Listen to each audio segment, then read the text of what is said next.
So this is a product that claims to be able to clean your AirPods and do a good job. I'm going to look at today what it is, if it's any good, and if you should buy it really. So it cost me £7 on Amazon. Sadly it comes with single-use plastic, so here it is. If I open it up, we've got here a little brush here, so you can see that.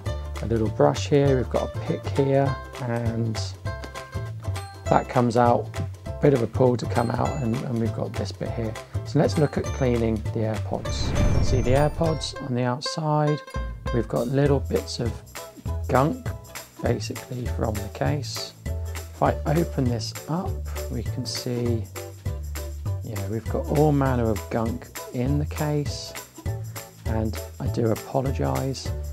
If we look inside this AirPod, we can see we've got gunk everywhere in this AirPod. Ugh, absolutely horrible. So now we're going to have a little look at cleaning it with the device.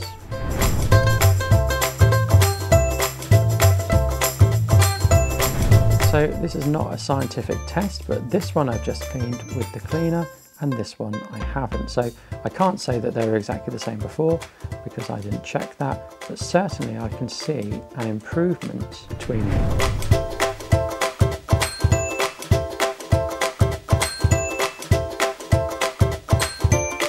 So let's summarise, what do I think of this? Well, certainly this does do a good job cleaning my AirPods. They're much cleaner than they were. So this part, it was recommended by the manufacturer to add rubbing alcohol to it. I haven't done that. I didn't want to do that in my first initial test. This device has got my AirPods cleaner than they were. It has meant I can clean them quite easily.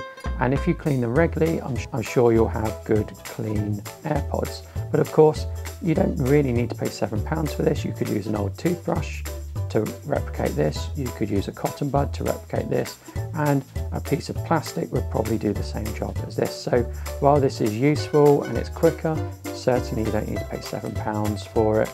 But this has helped clean and will help to maintain cleaner AirPods. Thank you, goodbye.